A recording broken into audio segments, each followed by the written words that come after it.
We now know it's the Rams and the Bengals in the Super Bowl. Rams kind of mortgaged the future. I don't even know when their next draft pick in the first round is, as they traded them all away. How far away do you think the Browns are? And the other thing is, Andrew Berry has had two drafts that have graded out pretty high, and you just kind of, I understand the moves that he's made. They don't always work out, but you see the plan behind them. How much confidence do you have that he can get this right this offseason? Yeah, I have a pretty high confidence level. I think Andrew Berry's a smart guy. I do think he has a plan. And again, you're right. It doesn't always work out, right? The Austin Hooper pick or the Austin Hooper signing does not look like it worked out. I think the jury is still out on Jedrick Wills, right? You took him at number 10. There were other tackles you could have taken at 10. And Wills needs to play better. But you understand why he got a left tackle, right? You understand why he went after a tight end in Austin Hooper, because you needed a tight end. Stefanski needs tight ends for his offense. Njoku was coming off a down year. So everything he does, there's a reason for everything he does. And I don't doubt that at all. And when it comes to how far the Browns, how far away are they? This league is so crazy, Dave, right? I mean, the Bengals go from 2-14 one year, and 2 years later, they're in the Super Bowl.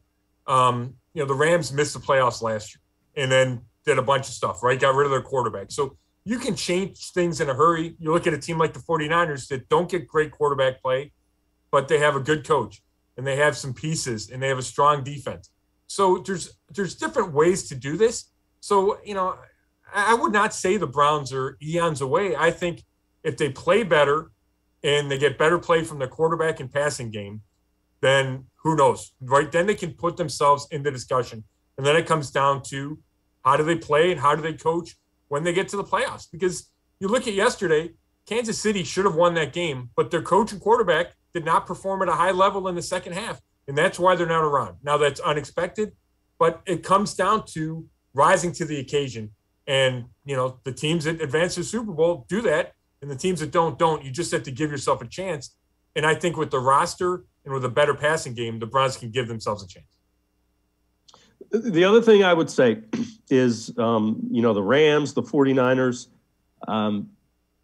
they both made bold moves and didn't fall in love, with player. And that's, I think Andrew Berry, we're about to find out. And I'm not pointing that at any one player, but as a guy, GM goes into year 3, 4, you'll get a better feel for it. I was impressed at what the 49ers did. They identified a weakness. They went out and saw the opportunity to improve it. Talking about Trey Lance, that's going to be the quarterback there moving forward at some point. And then Matthew Stafford.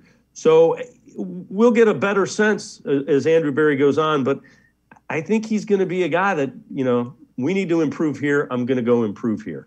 Do you agree with that? I do. And I think it's kind of interesting because Andrew Berry strikes me as a conservative guy, right? You talk to him, it's real even keel. There's not a whole lot of flourish there, right? But I do think he is an aggressive general manager. And he learned from Howie Roseman in Philly, right? He was with John Dorsey a little bit. Both those guys are aggressive. He's with the Colts. I feel like he has that in him to identify a need and go do what it takes to solve that problem. And even if he doesn't, his voice doesn't rise, I think behind the scenes, he does have that personality. So I'm with you. And I think those are two great examples. Now, obviously the young kid Lance didn't play and they still got to the championship game, but they identified weaknesses, and it was the coaches that identified weaknesses. It was McVay and Shanahan. And it's interesting to think, is Stefanski on the same path saying, hey, we need to upgrade this for my system to work like it needs to work?